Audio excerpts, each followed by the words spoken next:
لله على السلامة. أخباركم إيه؟ يا رب تكونوا بخير. إحنا النهاردة يعني الفيديو ده في رحلة السلسلة بتاعتنا. أنا ابتديت أحس إن هي قلبت كورس بصراحة، فلو غيرت العنوان بعد كده ما تتصدموش يعني. لأن في تفاصيل زادت عن النقط اللي أنا كنت كاتباها، فعدت حاجات تانية من الأول وكتبت التفاصيل دي فيها عشان منساش، وفي نفس الوقت حسيت ان انتوا يعني رزقكم واسع، فمش هقطع برزقكم. انا ست رغاية معرفش اقول معلومة في دقيقتين وامشي، مش نستحمل بعضينا مفيش حاجة.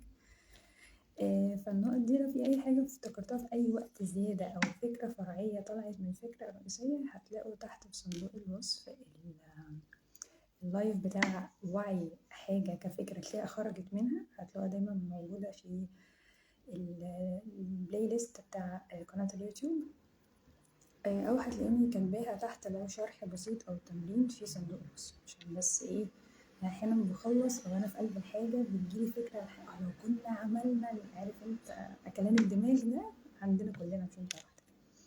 فمعلش يمكن المسؤوليه الفكريه ده الفيديو بتاع النهارده، ربنا يعيننا ويقوينا عشان الحوار ما يعلم بينا ربنا برضه. في كانت نقطة أخيرة، لأني أصلا اللايف كان في النهاية ما خدتش بالي إن أنا سرحت في الوقت، ما خدتش بالي إن الساعة عدت، يعني قلت هبقى مقلة في ما بعرفش أقل، معلش يعني صاحبك عليا ده عادي. كان في نقطتين في المسؤولية الدينية والروحية كنت محتاجة إن أنا أتكلم فيهم المرة اللي فاتت، بس الوقت كان خلص تمام، فهناخدهم في السريع إن شاء الله، في السريع يعني تمام. كنا واقفين عند النقطة بتاعة اللبس بس بالنسبة للشباب، وكانت آخر حاجة المفروض كنت أختم بيها هي الأخلاق، فطبعا دي كانت حاجة كوميدية جدا يعني. معلش أنا آسفة لو مش عارفة هو بيقطع ولا بطيء ولا إيه، بس ما علينا، المهم المعلومة توصل تمام. والله لسه دافعة الاشتراك، مفيش فايدة يعني أصلا، الحمد لله عشان منقولش كلام ما فيش 60 داهية، عشان في ناس كتير بيقفشوا فيهم الأيام دي، فربنا يستر على علينا. اللبس كان بالنسبة للشباب مش إن النقطة فيها خالص إن البنت بتبص للشاب زي ما هو بيبص لها، ما بنبصش بصة جسدية شهوانية جنسية للشباب. هي الفكرة إن هو الموضوع برضو بيبقى فيه خدش بالحياة، الموضوع برضو بيبقى محرج وملفت، وإن في ناس بتبص لنقطة لون البشرة والعضلات والتقسيمات وتفاصيل كده ملهاش لازمة، بس هي طريقة التفكير بتكون مختلفة. فالفكرة إن هو فاهمة إن الصيف يعني، أنا فاهمة والله، بس هو مش مبرر، لأن هو زي ما كده فهو أصعب على ناس تانية ملتزمين بكل حاجة بالكامل. يعني لو كان لي حق لحد ان هو يشتكي من الحر فاكيد هم تمام، عشان بس نبقى عمري. مش عارفه اقول ايه، انا ماشيه من بس احنا كنا بنتكلم في الوعي دي، عايز تاخدها من ناحيه الاتيكيت، يعني دي هتخليك تبلعها وتتقبلها مني، اتس اوكي، تتقبلها عنك وتقبلتها، انا قلت اللي عندي خلاص.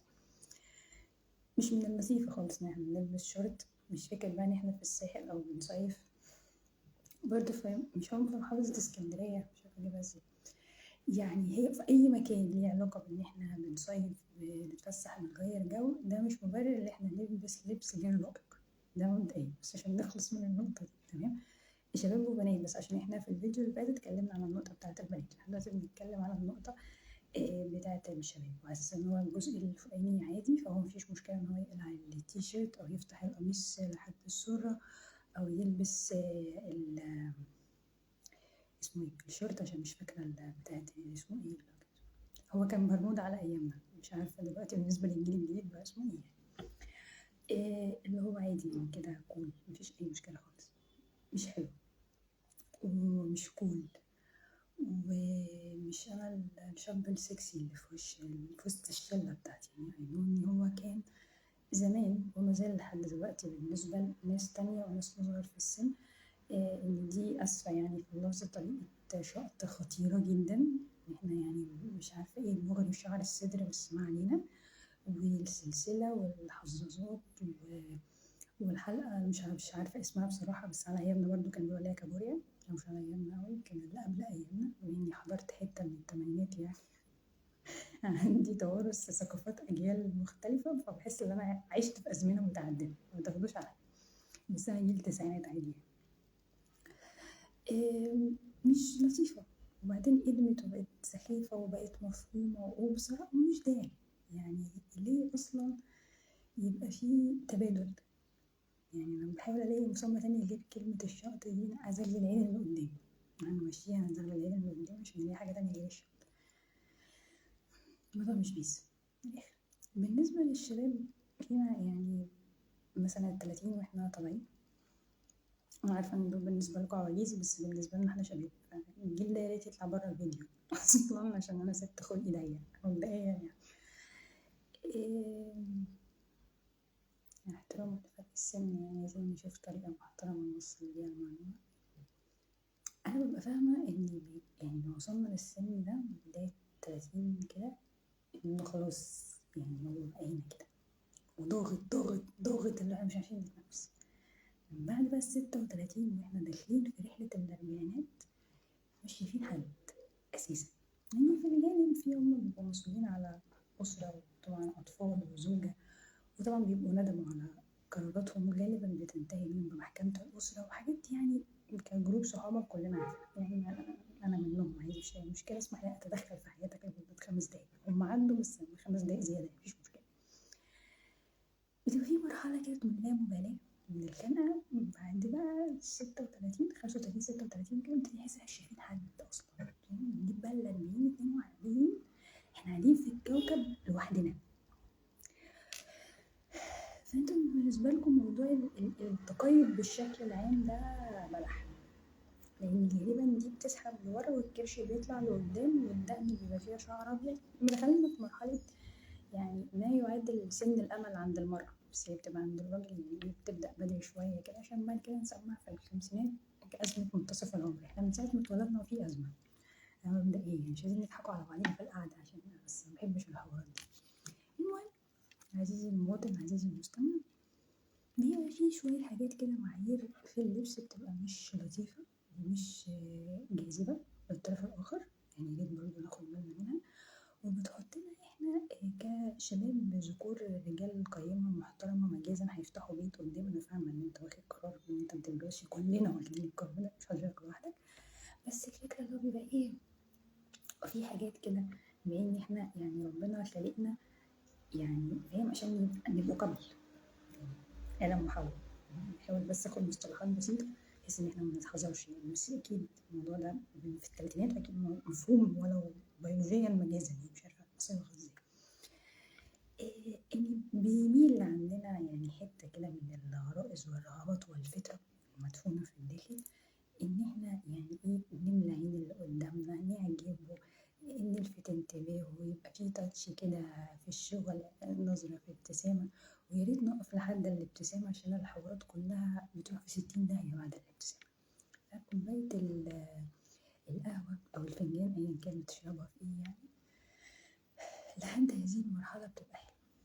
طبعا كل ده احنا عارفين ان هو غلط، من الناس بس اللي بتحب تقاوح، بس انا عشان وجع الدماغ والله مصدعه في الناحية. وخلاص يعني عدد فناجيل القهوة خلص، مش هينفع اخش في نقاش دلوقتي، تمام؟ بس احنا عارفين الحرام وعارفين الحلال وعارفين الصح وعارفين الغلط، فمش عايزين كتر الكلام في القعدة، تمام؟ بس الناس اللي هو ايه، عادي احنا اصدقاء، الله مع بعضيكم بقى، الشلة بتاعتك قولوا له الكلام ده، متجيش تقولوا له انا هنا عشان انا عاملة دي عشان اطلع اقول وجهة نظري انا الشخصية، ما اشوفش بقى حد قدامي انا بقى في المساحة دي. يعني ابتديت دلوقتي احس بمرحلة الناس اللي عندها 35 دي، هي بتبتدي ما بتشوفش بقى، هي بتسقط الناس اللي على الكوكب حرفيا. طبعا شوية ضغوطات في العشرينات هتوصل للمرحلة دي أصلا، مش محتاج تستنى ل 35 يعني.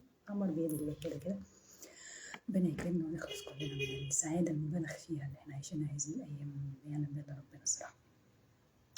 فبتبقى مش حلوة يعني. احنا كبشر بنقتنع ان هي حاجة حلوة، ان احنا بنلفت نظر الأنثى اللي احنا معجبين بيها أيا كان المستوى الاجتماعي يعني، ولكن هي ما بتديش نفس التأثير على البنت اللي انت متخيله في دماغك. فنصيحة لوجه الله، اقطع الدايرة دي، يعني الحلقة اللي شغالة في دماغك دي اقطع، ما بتبقاش كون. على فكرة دلوقتي للناس يعني لو عايزة تجذب حد يعني كان هي في نيتها الجواز، أشك بنسبة 100%. دلوقتي النورمال والحاجة الطبيعية هي الأحلى بكتير من اللي أنا أبالغ في إظهار نفسي وشخصيتي وفلوسي وعربيتي وجمالي ومكياجي وخصلات شعري والتوكة اللي حطاها في طرحتي وأيا كان. يعني الحاجات اللي هي بتبقى أوفر قوي، زي مثلا بحاول إن أنا بنوتة، كلنا عارفين دي مش محتاجة إثبات، بس أنا باين إن أنا بنوتة قوي. أو أنا مدام، والله كلنا شايفين الدب فاهمين إن أنتي مدام، بس قوي بقى لو عشان أنا مسؤولية 24. أو أنا راجل منتجه في شغلي جدا، يعني بمشي بالدولارات كده بواكي كده في إيدي.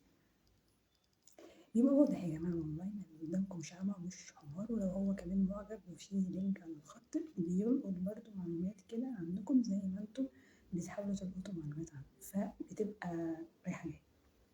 لو ما السلك ما لمسش من الأول ما نرخمش بقى إن هو يلمس عنه ملمس، تمام؟ واقعدوا كده روقوا دماغكم. هي أصلا كلها كام سنة وهتجيب ضرفة، يعني مفيش ويمكن أقل، يعني بس هنقول بالزيادة كلها كام سنة. خلاص احنا مش عايزين نهدي في الهواء. أما بالنسبة لللبس احنا نراعي بس المجتمع اللطيف اللي احنا قاعدين فيه، ولو مش هنضايقوكوا يعني تراعوا ان انتوا معاكوا بنات على الكوكب، زي ما انتوا بتتضايقوا برضه من بعض التصرفات احنا بنعملها، احنا برضه بنتضايق من بعض التصرفات انتوا بتعملوها. فما فيهاش حاجة، نعملوا قعدة صراحة، بوستات كده على الفيسبوك واحنا سين مين يشير، نكلم بعض كده قعدة صراحة، والله احنا بنتضايق من 1 2 3 واحنا نقول لكم بنتضايق من 1 2 3. مش بقول ان احنا نتجوز والله ابدا، بقول ان احنا بس نقعد مع بعض يبقى في مساحة للنفس، خلي بالك انت، ونريح بقى وجع دماغ، عشان المرتب بقى رايح على البن وده والصداع مسكنات كتير غلط اصلا على الجسم، حرام والله، والله حرام. اخر نقطة بقى كانت نقطة الاخلاق، هي اصلا كانت تابعة للمسؤولية الدينية والروحية. ان المفروض يعني من الطبيعي والبديهي ان احنا نبقى اخلاقنا كمسلمين بتحث على الدين ان احنا بنتبعه، وربنا ان احنا بنسمع وبنطيع اوامره. بس واضح. مش عايزة أرغي كتير، مفيش كمية تفاصيل لا حصر لها، دي لوحدها هتاخد ساعة ونص، وأنا هبقى مقتنعة إن أنا بتكلم في نقطة الأخلاق بين قوسين بس أنا بقى حاليا أنا عارفة نفسي لما الموضوع بيوسع مني ما بيفهمش، أوكي؟ ولكن بجد بجد في هذه الفترة اللي ما يعلم بيها إلا ربنا وشايلها مسمى اللي إحنا بنمر بيها، وسط انهيار قيم المجتمع المصري، أيام ما كان مجتمع مصري كان اللي بيميزه أخلاقه وصلته بجاره، وإن هو متدين بطبعه. كل دي دلوقتي بقت شعارات، الكلام ده مش موجود. متدين بطبعه وشهم بطبعه وراجل بطبعه، والست الجدعة والست المصرية، واللهم صل على النبي عليه أفضل الصلاة والسلام.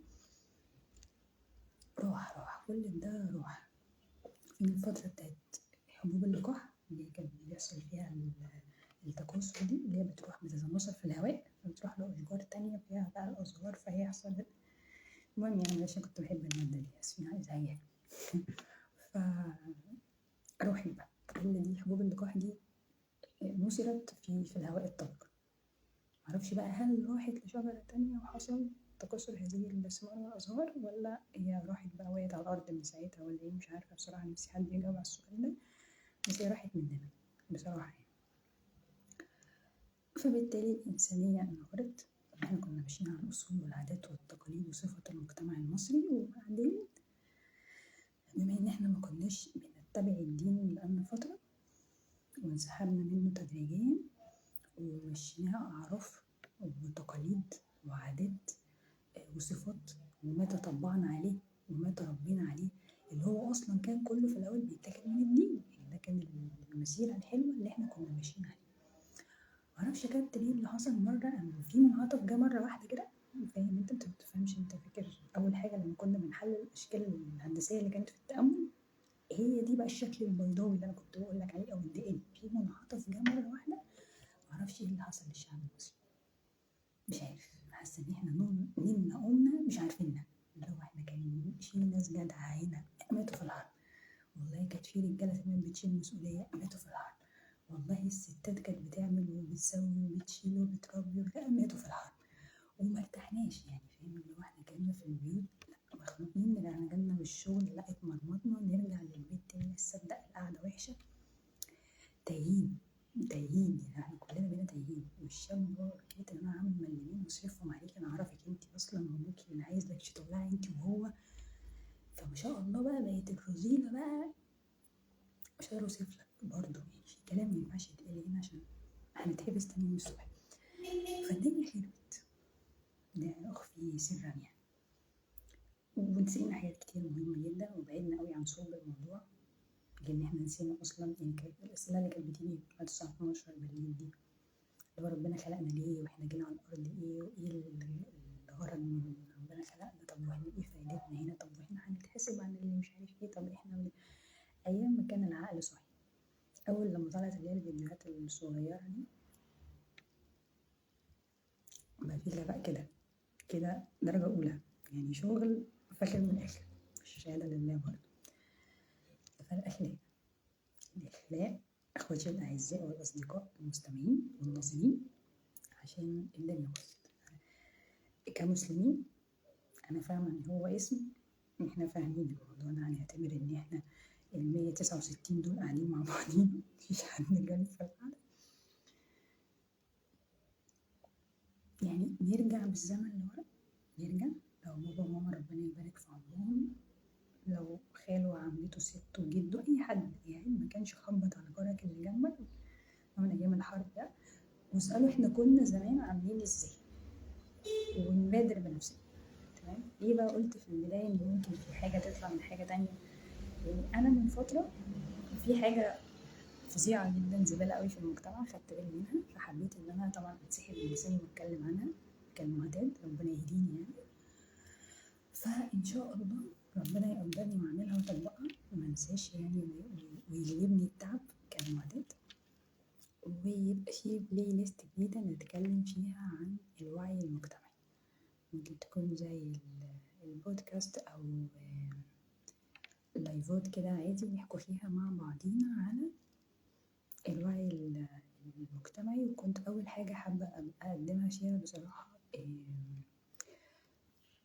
الدور الاجتماعي بينا وما بين بعضينا، يعني دور المواطن المصري جنب أخوه المواطن المصري.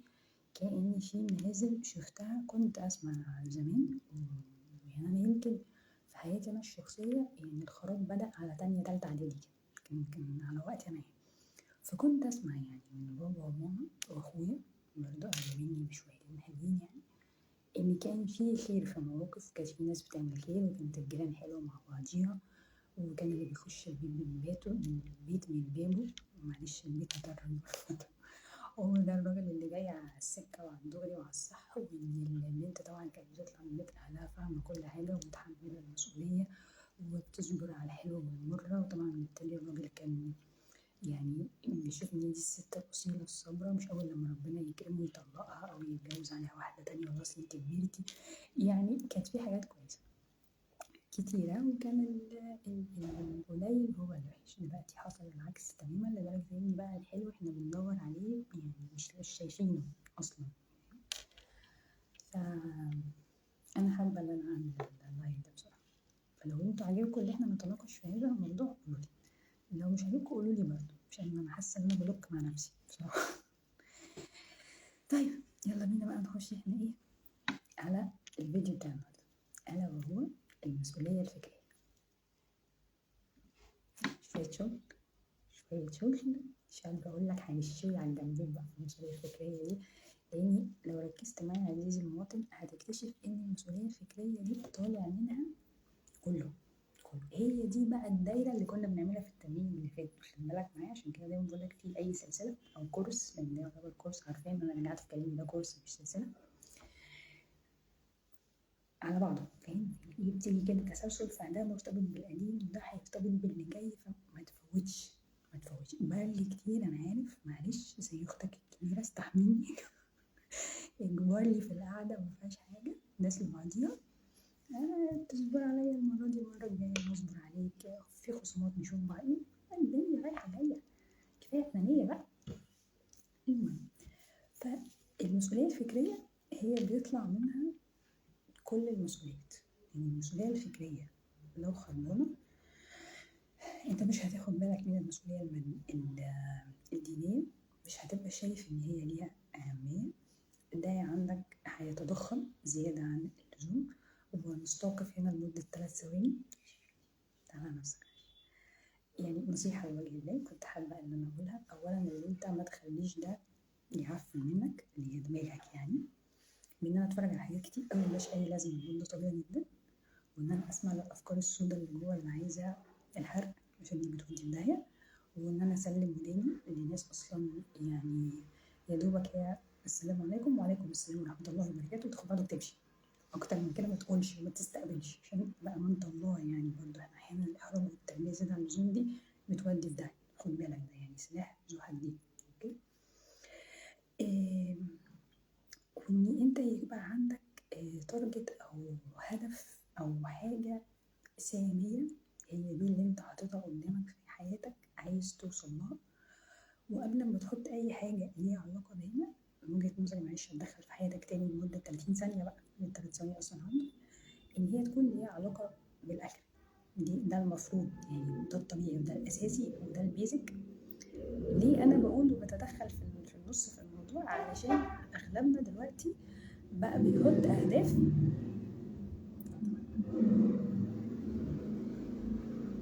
مش عمو بيكروز الموسيقى. اهداف ليها علاقة بالحياة الدنيا. اهو كل عايز يعمل فلوس، اهو عايز يتجوز، واللي جاب الطفل عايز التاني، واللي عندها بيت عايز التاني، واللي فيه مش عارف ايه عايزين نروح في مش عارف في المصيف يبقى فين. مبصش بقى هناك بقى. هناك ده هيحل الأزمة بتاعت الظلم والقهر والذل وحاجات كده وأكل حقوق الناس، يعني حاجات كتير قوي كده بقت منتشرة قوي في الوقت الحالي اللي احنا فيه بشكل زبالة جدا. بعتذر يعني، لأن احنا ما بقيناش يعني ناسيين إن هي في آخرة وفي حساب. احنا نسينا ربنا، وهذه حقيقة خلينا نتكلم برضو. ودي برضو هيطلع منها نقطة فرعية. أنا بعتبر بسجل لنفسي معاكم عشان أنا أصلا بسجل منها بس. دي برضو هتبقى فيه بلاي ليست بأمر الله تعالى، ربنا يقويني ويذكرني وأعملها.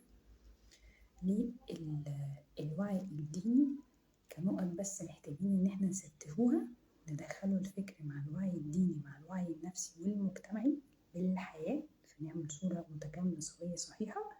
إن احنا نبقوا شايفين من منظور سليم متكامل غير منفصل وغير أحادي، اللي هو أنا ما بقاش باصص على نقطة معينة ضارب عليها على الأكلة وأنا حياتي هنا واخدة بالجزم، أو حياتي هنا من ذهب وأنا مش باين القصر من الذهب ده هناك. فاهمني؟ وفي نفس ذات الوقت ما بقاش بعمل وأنا في صراع وجهاد مع النفس بالشكل اللي هو أنا بديها بيه بالجزمة. هي المفروض اصلا شمال وانا عايزه اقيمها واخليها يمين عشان ما يبقاش مين اللي بيتبع هواه فبيتبع ربه صح بالاوامر. واخاف الله اقيم حدود الله بحق الله، وان ده حد ربنا فلا اتخطاه. يبقى لازم يبقى عندي وعي بده. ده بقى صلب الموضوع بتاع النهارده، المسؤوليه الفكريه هي اصلا مش موجوده. كل اللي انا بقوله ده بلحق في الفيديو مش بنكلمه بأمانة ربنا يعني. لو هي بايظه وانا عندي النيه واكتشفت وانت قاعد معانا هنا ان ايه ده يا جدعان انا في حياه فايتاني، هو ده اللي احنا بنحاول نشتغل عليه في الكورس ده. الكورس بتاع المسؤوليه ان احنا نتحمل جميع انواع المسؤوليه اللي خاصه بينا احنا في حياتنا ومن ثم الاخرين. مش هطلع اجري على الاخرين يعني اشوف اصلا عندهم مسؤوليه مسؤول عنهم ولا لا، وهل انا فعلا مقصر ولا لا، وهل انا شايل حد تاني ولا لا، وانا اصلا ناسي نفسي. يعني انا طول ما انا مش شايل دي تشير الى النفس، يعني يبقى احنا بره ان شاء الله في 60 دقيقة. بنكلموك بالامان برضه يعني، بس انا بحب الصراحه والوضوح. نعم علاقاتي كلها باظت بسبب هذه النقطه، بس مفيش اي مشكله. المهم بقى بينا وبين ربنا عمار. في الاخر بيرجعوا بيقولوا لي عندك حق. ممكن عندي سنه ونص 3 نسيت اصلا ان كان عندي صديقه اسمها فلانه، ولكن بتلف الايام او السنين وسبحان الله بنلتقي. كان غيرت رقم تليفوني، غيرت صفحة الفيسبوك، أيا كان النيلة، بس سبحان الله عشان ربنا رايد بنلبس في وش بعض. يعني كانت بقى النصيحة لوجه الله، ابعدي عن مديحة وحسني مجازا، مع احترامنا طبعا لأي حد اسمها مديحة أو حسني. فلا كويسين ناخد القفا المتين ونبتدي نكتشف ان انت عندك نفس حواراتنا مع ماما يعني مفيش اي مشكله، ندخل القفا ونكتشف ماما عندها. هل بنروح نقول لماما ان هي عندها كبرياء؟ احنا هنعيش ازاي؟ ندخل على قفانا عشان ماما طبعا هتقعد تعايرنا لحد اخر يوم في عمرنا، ربنا يديهم. فده اللي احنا حابين نشتغل عليه ونحققه من خلال السلسلة، وده كان الهدف من السلسلة. معلش اعتبر فاصل إعلاني تذكير للمرة ال13. فدي النقطة الأساسية، كانت النصيحة إن أنت بلاش تفخم عقلك، بلاش تضخمه، لأن أوقات كتيرة قوي لما بنثق هنا زيادة عن اللزوم، شايف إن أنا ذكي واعي مثقف متفتح ملم بأحداث العالم، قريت في مش عارف ايه وفاهم في ايه، ده أحيانا بيكون ضد مصلحتنا، لأن بيخلينا إن احنا يعني ننسحبوا من الدين بشكل اللي هو لا أنا فاهم أنا عارف أنا ايه اللي هيحصل قدام، لا أنا بس أنا قاري السيناريو كويس، التاريخ بيعيد نفسه أصلا. ما انكرناش كل ده حلو جدا، و100 فل 14 اللي انت وصلت له، والله العظيم احييك من كل قلبي، شابوه ليك حرفيا او ليكي، ذكر او انثى، مش متارجت تحقق فئه معينه. بس هي الفكره انه كل ده اصلا كان مكتوب في الكتاب من قبل ما هو يحصل، لكن انت موجود في الزمن الحالي. شوف ربنا اصلا حكي من امتى، لما حصل يعني سوري، لما نزل على النبي وقت ما هو في عصره، هو ما كانش واصل اي حاجه معانا، ولكن هو حكى حاجات كتيره قوي من اللي احنا بنيجي دلوقتي بنقول سبحان الله مصدق لما سيدنا رسول الله عليه افضل الصلاه والسلام كان في حديث قال فيه كذا وكذا، وده من كذا سنه لما. فهي خطيئه فكريه نفسيه من باب برضه الايجو والشيطان، اللي انا الواد او البت التت فريت، ان احنا مش محتاجين اي حاجه من حد، لا يا ستي ربنا يغنينا. ولكن مفيش حاجه بقول لما عندنا ناس صالحه يبقى عندنا اختلاط بعباد صالحه، نبقى من عباد ربنا اللي يعني راضي عنهم، نروق على بعضين، مفيش حاجه يعني. ليش العزله اللي بتجيب مرض نفسي؟ تمام. فدي نصيحه يعني بصراحه انا كنت المفروض اختم بيها، بس انا عارفه ان انا ممكن يحصل زي اللايف، وان انت علشان تحمي نفسك من التهلكه وان انت تقع في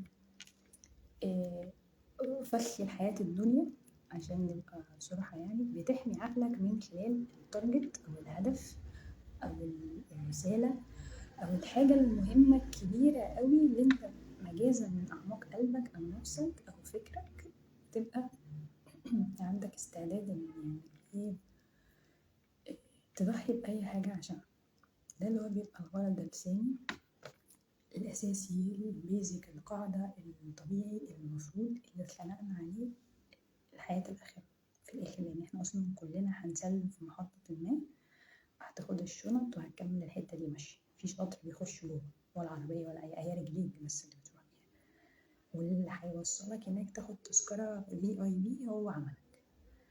فلو أبيض يبقى اللهم صل على النبي عليه أفضل الصلاة والسلام، ولو أسود يعني اعتقد ان انت في هذه المرحله يعني مش هتشفع فيها، اعوذ بالله من الشيطان الرجيم، يعني احنا لبسنا كده كده. فاكيد كانسان عندي 2% ذكاء ما وصلش نفسي لهذه المرحله، ده رقم واحد. تمام. رقم 2 ان انا يبقى عندي هدف عشان التوازن، هدف للاخره وهدف للدنيا، ان انا في الحياه الدنيا هنا عايز اطلع بايه، عايز اتعلم ايه اللي ناقصني، ايه اللي كنت محتاجة اشتغل عليه في الحياة دي، ايه والله اللي كان ابويا وامي او عيلتي ضعاف فيه. فده لما احنا جينا الجيل اللي بعدهم اتأثرنا بيه قوي، لان هما ما كانش عندهم الادوات مثلا او الوعي الكافي او العلم الكافي ان هما يعدوا هذه المحنة. فبرضو ده دور من ضمن الادوار اللي بيكون ليك هنا على الدنيا، وفي نفس ذات الوقت ان انت تورث ده للي بعدك. مش شرط تألفه في كتب يعني، ولكن هي لو خبرة حياتية على مدار كذا سنة، مثلا 20 سنة، أكيد هيبقى عندك حاجة للجيل اللي بعدك، ولو مفيش يبقى ملوش لازمة. بأمانة يعني احنا شوف منا كام حد يعني اتضرر بسبب عدم وعي بحاجات كتيرة جدا. بس انت جيت للدنيا وخلاص، انت اترميت بقى وطبش، وان شاء الله هتتعلم العوم والدنيا هتمشي. لو كام واحد بقى غرق وهو بيحاول. انا مقصودش بقى ان الناس اللي اتسحب منها الورق خلص وقتها في الدنيا، انا بقصد الناس اللي هي كانت بتطبش عشان تنجو وغرقت لانها معرفتش تنجو، لان من قبل ما انا ارميها اصلا في الميه ما علمتهاش العوم. يعني حبايه خلال الطريق عمليه فعليه حصري في نفس ذات الوقت اللي هو خايف فيه وعايز اصحي عنده اليات الدفاع اللي يتعلم العوم دلوقتي. وهو كل اللي عايز ان هو يعمله في وسط كل ده ان هو يسكت خوفه عشان يبقى قادر يشوف قدامه ويكمل حياته. انا لما احطك في صراع البقاء اللي هو يلا يا تعيش يا تموت، في ايه تاني هتعمله في الحياة؟ هيبقى كل يوم هدفك بس ان انا اعيش اليوم ده، او ان انا انجو من اليوم ده لو هو في مصايب ما يعلم بيها الا ربنا. الفترة الزمنية الحالية اللي احنا بنعيشه فيها دلوقتي، وان في ناس بتتولد فيها دلوقتي، ده انا مستغربة ان في ناس عندها قلب تعمل الموضوع ده. انا مثلا ككبير عندي حاجة وعشرين او حاجة وتلاتين سنة مش عارفة اتخطى الاحداث. يعني انت جاي بالطفل، فاهمة كل واحد هيتكلم يقولك هي جت عليا، بس هي مجتش عليك. الحمد لله على السلامة، نور الدنيا ونورت الدنيا، احنا مش معترضين، اهلا وسهلا. بس في قيمة حقيقية مضافة ولا هيقعد مع اللي جنبه؟ لو مع اللي جنبه يبقى خليه على جنبه. مش بقى تمام. تمام، احنا تمام، احنا مستكفين، مفيش اي حاجة جديدة، مفيش اي قيمة جديدة، مفيش حتى رؤية للي قدام. احنا ما شاء الله كل يوم هو اللي جاي عقبال ما يكبر ويوعى والموارد والدنيا يعني في سن مثلا ايه 12 15 سنة، لو قدر مثلا هو يخترع حاجة ولا يبقى عنده فكرة مختلفة ولا يعمل حاجة جديدة ان هو يساعد بيها 10 مليون. بس كل حد من نظرته الداخلية عشان أصل النسل ما يقطعش من بعد. بلاش ندخل في الحتة دي عشان هخبط في الحلال. اوكي، فأنا شايفة من ضمن الأهداف إن في الحياة الدنيا تتوازن مع الآخرة، وفي أهداف بتبقى مشتركة. من ضمن الأهداف اللي أنا بشتغل عليها بصراحة إن أنت يبقى عندك هدف السكينة، الراحة، السلام النفسي، إن أنت تذكر نفسك بإنسانيتك. مش هقولك كل يوم أو كل ساعة، لأن الفتن والاختبارات والإفيان والدروس وكل حاجة ممكن نقولها على المسميات دي يعني بتحصل كل ربع ساعة. انت ما بتلحقش يعني بس تسلم كده تعمل تلاقيها في وشك. معندش الف الناحية التانية، معندش رصيف اصلا الناحية التانية، فبيبقى الموضوع صعب. فدول اهم نصيحتين، ان مش تضخم فكرك او عقلك او تعتمد عليه هو لوحده بس، لاني لا اتمناها لك يعني ولكن او ليكي، ولكن هي كنصيحة يعني من تجربة شخصية قاسية جدا. ان انت لما بتعتمد على ده وبتفكر ان انت قادر وهتطلع من اي حاجة، سبحان رب العالمين بيحطك فيه اختبار او ابتلاء شديد جدا. من الاصعب ان انت لما تكون سعيد بيه لنفسك، مش قادرة اقول لك الفرحة بقى تبقى هتشق هدومك على اللي انا اللي عملته في نفسي. بجبائك مش بذكاء خالص يعني، سيسلط عليك نفسك او سيبك لنفسك يعني. فتكتشف ان انت لبست في حاجة مع قدراتك العقلية يعني مش قادرة تطلعك منها. يعني فرجني بقى تاني. فبجد يا جماعة مشوار حقير جدا، متمنوش لأي حد بصراحة. هي نصيحة جاية للناس اللي هتقدر، مش عايزين السكان ست أصلا كل كرم، مش هي دي النصيحة اللي هستخسر. النصيحة التانية إن أنت تحمي نفسك دايما بسعيك لحاجة أكبر من وجودك من حياة، أو أكبر من إن أنت تكفي يومك، لو تقبض باليومية، لو تقبض بالشهر، ففي حاجة أعلى من كده. يعني كلنا بنجري على لقمة العيش بشكل فيه صراع حرفيا، إن هو بقى البقاء يعني للي هيعرف يرفس اللي جنبه أقوى، مش الأقوى الأقوى، البقاء للي هيجز اللي جنبه حرفيا. تمام. في بقى 2 تمرين دول هدية مني بكل المحبة بشكل بسيط يعني، للأشخاص اللي عندها تفكير مفرط، وللأشخاص اللي ما بتفكرش أصلا. كل فعل ليه رد فعل يعني مساوي له في القوة، بختلف في بلاش أنا في الاسم بلاش. أنا مستر الرب ولازم يفضحوا عبده الإنسان الغريب. الناس اللي هي ما بتفكرش أساسا، لأن ده من ضمن الحاجات اللي احنا هنبقى محتاجين نشتغل عليها في المسؤولية الفكرية. أنا أمرن عقلي إنه كان زي عضلة، زي أي عضلة، علشان أحيانا الناس هي حرفيا ما بتفكرش نهائي. مش فكرة إن هي غبية، هي ما بتستخدمش دماغها أساسا عشان نبتدي نقيم هو في غباء ولا في ذكاء. ده موضوع تاني. وفي يعني لو حد الذكاء بتاعه أقل، في حاجات والله وتمارين وألعاب وكلمات متقاطعة وحاجات كتير كده لطيفة لما بنشتغل عليها بتعلي الذكاء والمهارات وبتخليك إنسان مستيقظ والدنيا بتبقى حلوة. بس مش رجالها أصلا، هي دماغنا يعني. تمام. فبالنسبة للناس اللي بتشتكي من التفكير المفرط، هي طبعا دي أهم حاجة، بس بدل ما أقول آخر واحدة خليها أول واحدة، إن احنا ننام نوم عميق عدد ساعات كافي بالنسبة لكم، مش المعدل الأساسي بالنسبة لكم انتوا يكون كافي. وده طبعا علشان يحصل فانت محتاج تصحى بدري وتمسك نفسك على قد ما تقدر لما تسقط خالص، حتى لو مثلا ايه بعد العشاء تصلي العشاء وتخد تحفة. تقوم بقى على الفجر، تقوم 7 الصبح، هي مش مهم. وعلى فكرة ده زمان كان روتين الحياة الصحية. احنا دلوقتي بقينا يعني بننام على الفجر وما بنصليش الفجر برضه، يعني قمة في الذكاء. والله العظيم بكلمكم بأمانة. تلاقي حد مثلا داخل 2 3 مثلا ينام ومصلاش قيام ومصلاش الفجر وما استفادش بحاجة من السهرة، عشان بيجيله قلق وعنده أرق وبتاع. أنا القعدة على التليفون والتفكير والسهر على أفلام ومسلسلات، وكلنا طبعا في هذه الدائرة، مبقولش إن أنا الباب يعني، ولكن طالما ما كده كده هتسهر خليك لحد الفجر، صلي الفجر ونام. ما لحقتش الفجر اظبط المنبه، راحت عليك نومك، فقال طب صلي قيام قبل ما تنام وادعي ربنا ياخد بإيدك. احنا كلنا محتاجين ربنا ياخد بإيدك. هي أول حاجة في علاج فرط التفكير عامة، إن احنا ننام كويس أوي أوي أوي بالليل، نطفي النور وتبقى ضلمة، ونبعد اسمه ايه التليفون عننا واي مصادر ازعاج، ونخلص كل حاجه قبل النوم، ومحدش يخش يرجع على التاني ويسأله انت نايم. بص اديكوا مش عايزين ذكاء فقعد، عشان بس انا الضغط عندي بقى بيعلى. ولو احنا عندنا مشاكل في النوم نحل بقى المشاكل بتاعة النوم من خلال ان احنا ننام. تاني حاجة الكتابة. ليه الكتابة؟ عشان انت بيبقى فيه جواك رغي كتير قوي في دماغك، تيجي منه افكار وهمية تبقى حلوة قوي. دي لو اتكتبت هتخليك يعني ايه مشيها مليونير كمان مثلا 2 3 عقبال يعني ما تحطها في السوق تجيب برزقها. مش هقول لك يعني بكره الصبح هيبقى يعني اوفر قوي، بس مجازا يا سيدي عشان نحمسوك، لو انت كتبتها واشتغلت عليها بكره الصبح هتلاقي نفسك معاك الفلوس كده بتجري كده دهب في ايدك، سلاسل دهب معدية. ماشي. طيب الكتابة سواء ان انت تفرغ يا حبذا لو قبل النوم، يعني دي الفترة اللي بيجي يزيد فيها الرجل، او ان انت تصنف افكارك.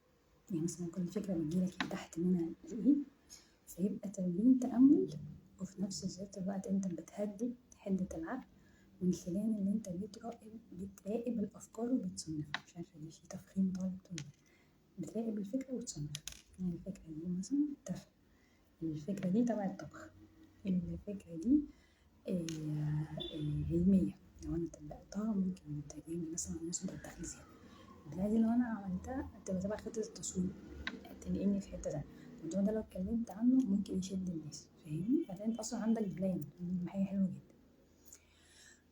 يعني مش عايزة اكدب عليك واقول لك تعملها في دماغك وانت نايم، لان ده ممكن يعني يدخلنا في سكك تانية. ولكن لو انت من الناس اللي بتعرف تتحكم في نفسها بشكل عام، في افكارها، في مشاعرها، في جسمها، يعني بشكل عام بتعرف تتحكم، في ناس عندها هذه القدرة بعد طبعا ضرب كتير بتوصل لها.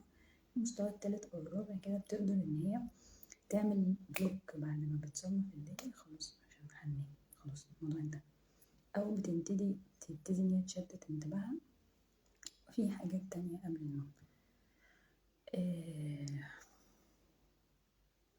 اللي هو اسمه ايه العد العكسي، تركز على النفس. في حد مرة فصلني ضحك يعني، كان بيقعد مش عارفة بيطرقع بإيده، أو مثلا لو هو نايم بيخبط بالإيد دي على الإيد، بحيث إن هو يعني ولو لمدة ثانية إن العقل يشت على حاجة. فاللي أفضل من الحفلة دي كلها اللي احنا نكتب، وبعد كده لما نقدر نتحكم نبقى نعمل الموضوع ده. طبعا ده بيساعد على إن انت تفرغ، يعني أصلا مشكلة السلسلة اللي بتيجي من فكرة معينة ففي فرط في التفكير، في أوقات يعني احنا بنبقى محتاجين فيها فراغ، فلما الموضوع ده بيحصل مبيبقاش فيه فراغ. وفي أوقات تانية بنبقى احنا هربانين من الفراغ، فبنحاول نملاه بأي حاجة عشان ما نحسش بيه. يعني الفراغ ده بيحسسنا بوحدة قاتلة، مش الوحدة المفيدة. زي ما في عزلة كده بتبقى انت محتاجها لما بتحس ان انت اديت طاقة عالية اوي الفترة اللي فاتت، ومحتاج ترتاح وتفصل بالبشرية، وده أجمل شعور في العالم بالنسبة لواحدة انطوائية زيي. فبتحس انت يعني على الأقل بريك يومين تلاتة. طبعا ده مبيحصلش، هما بيقعدوا شهر ونص من حوالي يعني، لكن بتبقى خلاص ان انا كنت هايبر قوي الفترة اللي فاتت وسيبوني في حالي يعني. فدي بتبقى عزلة مفيدة، أشحن بقى عشان أطلع أدي تاني بعدين. وفي الوحدة القاتلة أو العزلة القاتلة اللي انت حرفيا بتقتل نفسك كل يوم بإيدك، يعني كأنك انت بتاكل حتة من نفسك. كأنك الجهاز المناعي حصل خلل أو تشوك أو فيروس، مش فاكرة المعلومة بالظبط يعني، فبقى الجهاز بيهاجم نفسه، كأن الجسم هو اللي بياكل في نفسه. عارف انت المرحلة دي نفسيا في حاجة كده، أنا بس شبهتها بالجانب اللي قدامي يعني عشان تفهم على المستوى النفسي بتحصل ازاي. من خلال القعدة وقت طويل جدا في أوضة تجيب مرض نفسي لأي حد سليم، في بالك لو حد عنده اضطراب أصلا، أفكار تودي في 60 داهية، المود بسم الله ما شاء الله زي الزفت، تركيز في كل ما هو حواليك من اللي يجيب خنقة. الحالات بقى دي اللي بتطول بعد كده بتؤدي للانتحار بشكل طبيعي جدا. يعني دي حاجة احنا مش محتاجين نتناقش فيها، احنا بنحقق بقى المراحل دي قبل ما نوصل للمرحلة. لأن انت أكيد كحد مختص انت مش قاعد مع الشخص اللي فكر الانتحار جوه البيت الساعة 2 بالليل. أكيد يعني، وأكيد معرفش يمكن تكون الناس كده، بس أكيد مفيش سيرابي هيرد عليك الساعة 2 بالليل أو بتطلع في الروح. ده لو دكتور مش هيعمل. في طبعا ناس بتأدي شغلها بشكل ما شاء الله، بس أنا أقصد إنه ممكن الدكتور حتى عمال ما يجيلك ملحقش. فدي اللي احنا مش عايزين نوصل. لو احنا بنلقوا التسلسل بتاع الأحداث الأفكار اللي جوانا ده علشان نملى الفراغ، فاحنا محتاجين حاجتين في النقطة دي، إن احنا نسكت ده ونتعلم إن احنا نقعد بثبات. طبعا في الأول هتنهاروا بتاع 21 مرة كده، وبعد كده إن شاء الله هتبقى الدنيا تمام. في الأول هتتوتروا هتتعصبوا، بعد كده هتبتدوا تعيطوا، بعد كده هتبتدوا تحسوا بشعور مش مفهوم، بعد كده هتلاقوا في حنين طلع، بعد كده هتلاقوا في غضب، مستويات المشاعر كلها هتطلع. بس يعني ده تنظيف والله العظيم حتى ما يكلفكش 2 جنيه ونص. عارفين انت هتسكن دي لو الحاجات الخطوتين الأولين اللي انت عملتهم، وتسمع لصوت الفراغ، يعتبروا الزن الوش اللي كان بيجي أيام ما كانت القنوات بتقطع. يا ريتها كانت فضلت نعمة دايما في حياتنا. في دماغك بس، ده اللي انت محتاج تسمعه، يعني ده اللي انت محتاج تواجهه. لأن دي اسطوانة أم كلثوم اللي عقلك عمال يشغلها في دماغك عشان يشتتك عن الفراغ الداخلي. تخيل ان موضوع زي ده ممكن يحللك مشاكل من الماضي، وممكن تكتشف احتياجاتك العاطفية، وممكن تعرف ايه الحاجات اللي انت محتاج تشتغل عليها من غير ما تروح لحد. استاهل عليها ايه؟ لايك بقى واشتراك وشير لو استفدتوا، فيدوا اصحابكم عشان ما تبقوش كلكم تايهين في الشيء. يعني لو في حد نور هنا يروح ينور حد تاني. احنا عايزين هنعتبر ده تحدي، عايزين نولع 10 شمعات. ممكن لو انت الشمعة اللي بتحترق معانا زي اللي جنبي دي كده، ولع 2 تانيين. لسه العلبة بتاعت الشمعة تخلص النهاردة معانا. والله العظيم حاجة بسيطة جدا، بسيطة جدا. وأوقات كتير يعني بنسبة كبيرة بيبقى اسمه ايه الفراغ ده عاطفي نفسي، بيؤدي للوش الفكري. الزن هنا بس هو أصلا هنا. بلغوش عن شعور خوف، احتياج للأمان والحب. لما هتقعد تعرف الدنيا عصلجت معاك كلمني. هنحل الموضوع سوا. تمام. فالنقطة بتاعت الفراغ دي هترجع للنقطة بتاعت السكوت، ان انت تسكت عشان تحس ان انت في مكان الفراغ، تحدد اصلا مكانه هو فين، وان الوش اللك اللي كان بيحصل ده عشان يجلوش عليه. فلما عايش تعمل بتاعة الفراغ اسكت، لما تتعلم تقفل ده شوية ده هيبتدي تخليه يسكت شوية، الفراغ هيظهر هو فين، هتلاقي في حاجة نغزتك كده أول ما سكت، هي دي مفيش حاجة من قفاها، هي دي اللي بتدلك اللك اللي بيحصل في دماغك. تمام. والتأمل في شيء عادي، يعني مثلا احنا قاعدين لمدة دقيقتين معانا قلم زي ده، ما تسألنيش ايه ده بس انا بحب شكله عجبني يعني، فقعدنا بصينا للحتة مثلا اللي تحت دي كده، هي شكلها مش عارف بس زي ما انت شايف كده، لونه فضي. تمام. الجوهرة اللبني في الله بص ماسكة الصواني ازاي وبتاع وده، شدتنا اتبعنا لمدة دقيقة ونص، كسبنا حاجة؟ والله كسبنا، والله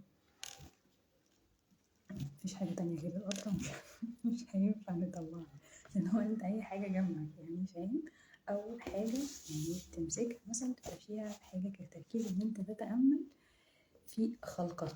بص للنبات واقعد اسرح، بص للسما وتنح. تمام. بص لجسمك والله لو تنحت فيها هتلاقي تفاصيل مش هتتخيلها، يعني هيشد منك.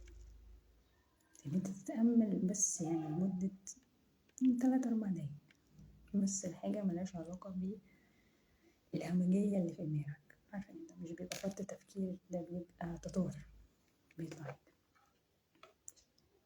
لكن حاجة حركة، لو اتمشيت كل يوم، لو اتنفست بعمق كل يوم، لو مارست، انت في حد من الناس اللي بتمارس رياضة معينة البرنامج بتاع التمارين بتاعهم هكذا زي الفل. خلاص انا استرسلت اوي في الحتة دي، احنا ممكن بعد كده نبقى نعمل لها نقطة لوحدها يعني فعلا انا اكتشفت ان هي هقول بس كام نقطة لقيتها محتاجة شرح، يبقى هنبقى نعمل لها فيديو لوحدها. تمام. التمرين التاني بتاع عدم التفكير، الناس اللي هي اصلا ما بتفكرش، شفت بقى كل اللي انا قلته قبل كده، اوعى تعمل ولا واحدة منهم عشان انت دي اصلا عندك فاضية وساكتة، احنا عايزين ندوشها عشان ما تشتغلش اساسا الموتور من قلة الزيت. خلاص عايزين نشوف التروس، نقطها كده بتاعت الزيت كده نلينها، تيجي بقى نحرك العجل عشان تجري بينا قدام ان شاء الله. هنا بقى في الاستاذ لو الاستاذ اللي ما بيفكرش، عايزين نعمل العكس، احنا عايزين نثير الفضول، نقفشه نجيبه من قفاه، واول ما نقفشه نبتدي نتعمق بقى. عارف الطفل الذكي اللي مش الذكي لا التاني اسمه الرخم اللي هو بيقعد يسأل أسئلة كتير، ده اللي هو كل ما تقول له دي جت منين فتقول له حصلت كذا، واللي كذا جابتها منين عملت واللي مش عارف منين ازاي قدرت تشيلها وهي حجمها أصلا صغير. عايزين نفس الجداتة دي بقى في الفضول عشان نقوم بعملية البحث بشكل لذيذ، فنعلم عقلنا فكرة البحث. لما نعلم البحث يبقى بعد كده عندنا نفتح شوية الإدراك، وبعد كده يبقى عندنا فكرة أعمق للتدبر. وعشان نخش مرحلة التدبر لازم يبقى فيه تفكر قبلها، وقبل منها بسنة بقى التأمل، يعني بتبدأ بالتأمل هتتفكر، مش هتقعد بقى تبص للحاجات النقط المسامير اللي سايبة كده خرام صغيرة في الحيطة. وبعد كده نخش بقى على التدبر، احنا بقى لو جبنا معجون وخدنا بقى الحتت دي بالسكينة وبعدين نجيب مصنفرة في خشنة وفي ناعمة، واحنا بقى لو صنفرناها عشان نسويها بس احنا بعد كده ممكن تحتاج وش بويا عشان لون المعجون يجيب لون الحيطة. اللي بقى يعني انا عايزاك تلي عشان تشتغل معانا. وصلنا لهذه المرحلة نخش في موضوع مفيد على طول. اي موضوع مفيد يعني هيرجع عليك بالعلم وهيفيدك ومفيهوش مسائل اللي بس الله يرضى عليك، عشان ايه احنا عايزين ده حاطينه في ايد ربنا، انا عايزه حسنات متودناش في ده، متاخدش المعلومات دي تطبقها عشان انا فاهمه بس القلاسه كده لما بتشتغل. اللهم صل على النبي. شوف علم مفيد، حاجه مفيده، حاجه لو عملت فيها الهري ده كله هتستفيد، ويا سلام بقى لو فدت ليك مني 10 جنيه مغمض ان شاء الله. تمام. دي الحاجات المهمة عشان بس نقولها في الأول، عشان لو اللايف قطع في أي وقت واكتشفت إن أنا بلهي ما أعتقدش أنا هرجع أقدر أقول ده تاني.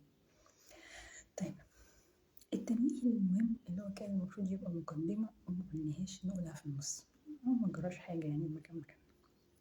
أول حاجة في رحلة البحث والتدبير عشان يبقى عندنا مسؤولية فكرية ونتحمل مسؤوليتنا الفكرية، إن إحنا اللي هنحاسب أمام أنفسنا وأمام ربنا يوم الحساب. بالنسبة للناس اللي نسيت النقطة دي يعني،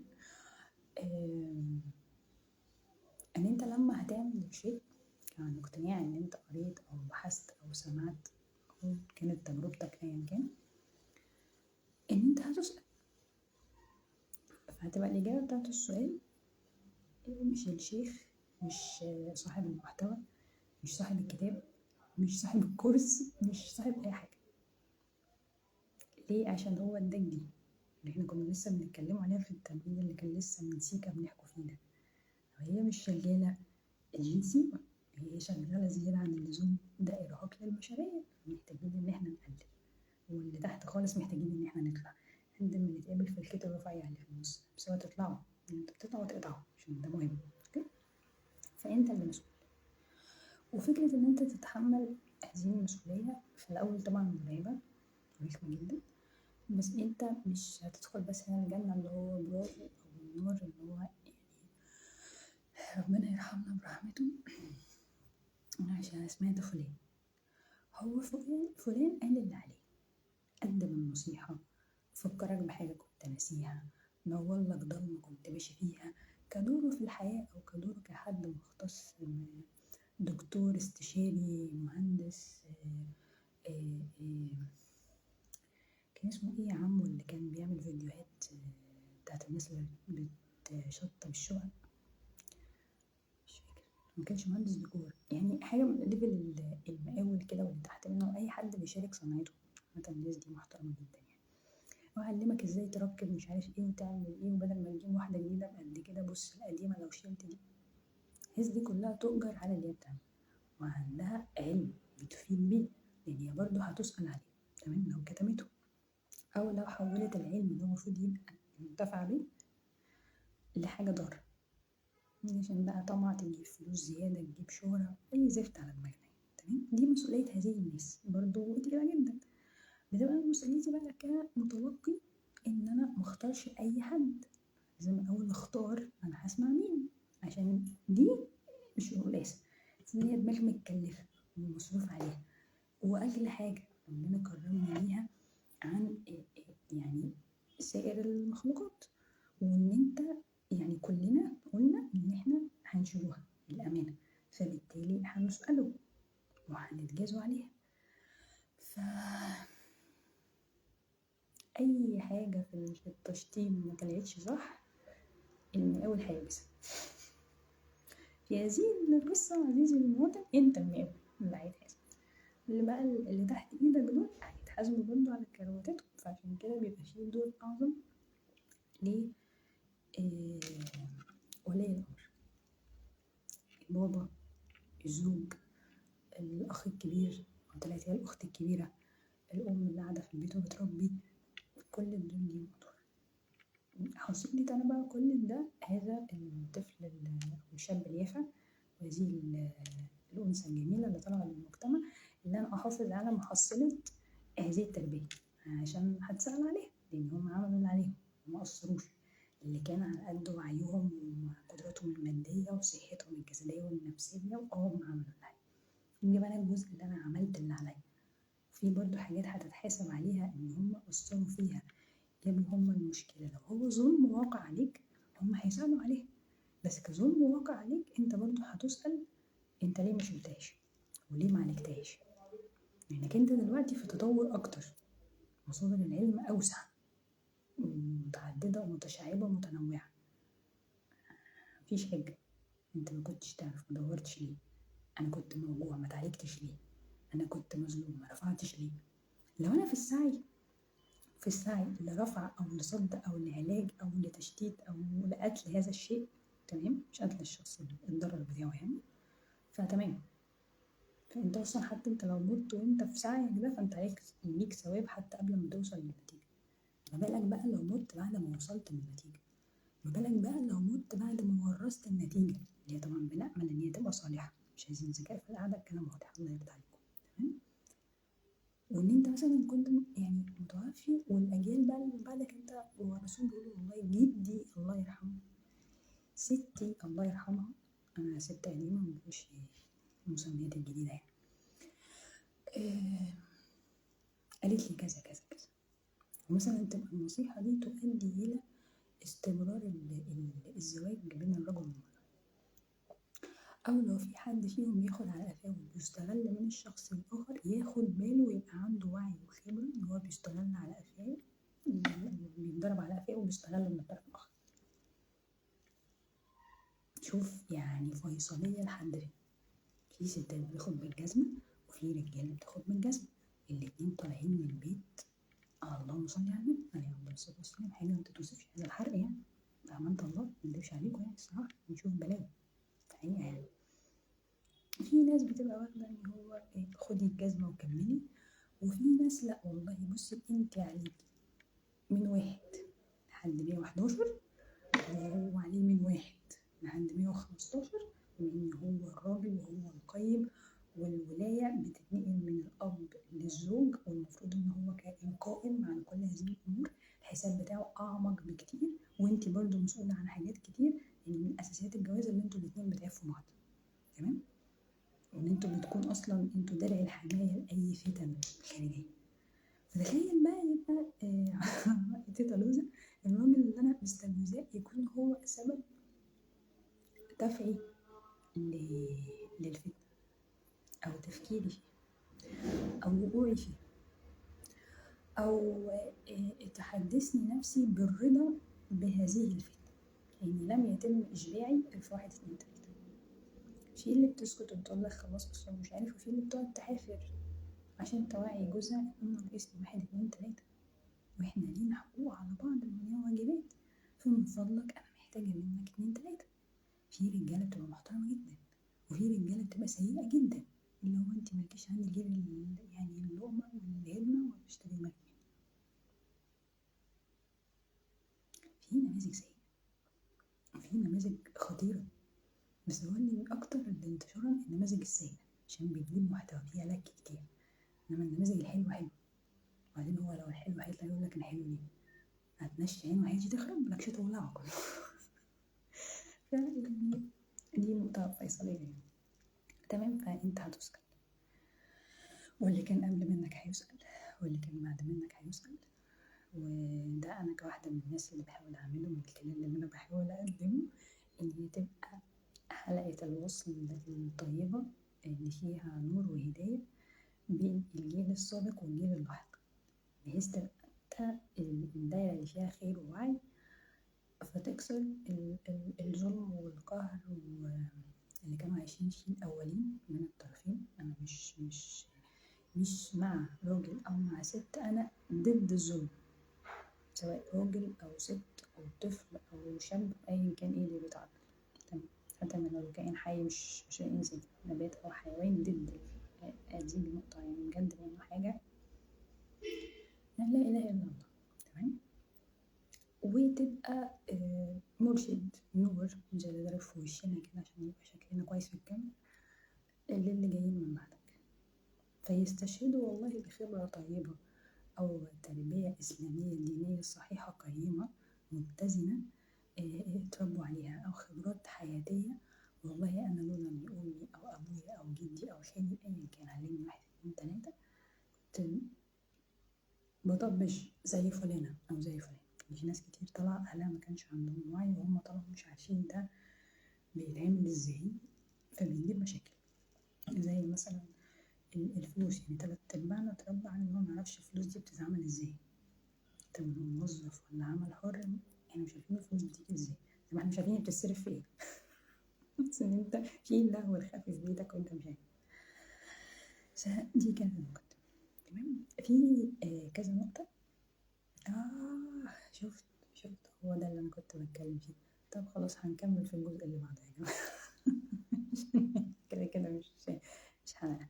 بس من كذا نقطة المحورية اللي هي تنقية عقلك، تهدئة أفكارك، الوعي بالدوائر الفكرية، استغلال العقل وتصميم شيء مفيد تستمر عليه كل يوم. وبكده نبقى ختمنا حلقة النهاردة.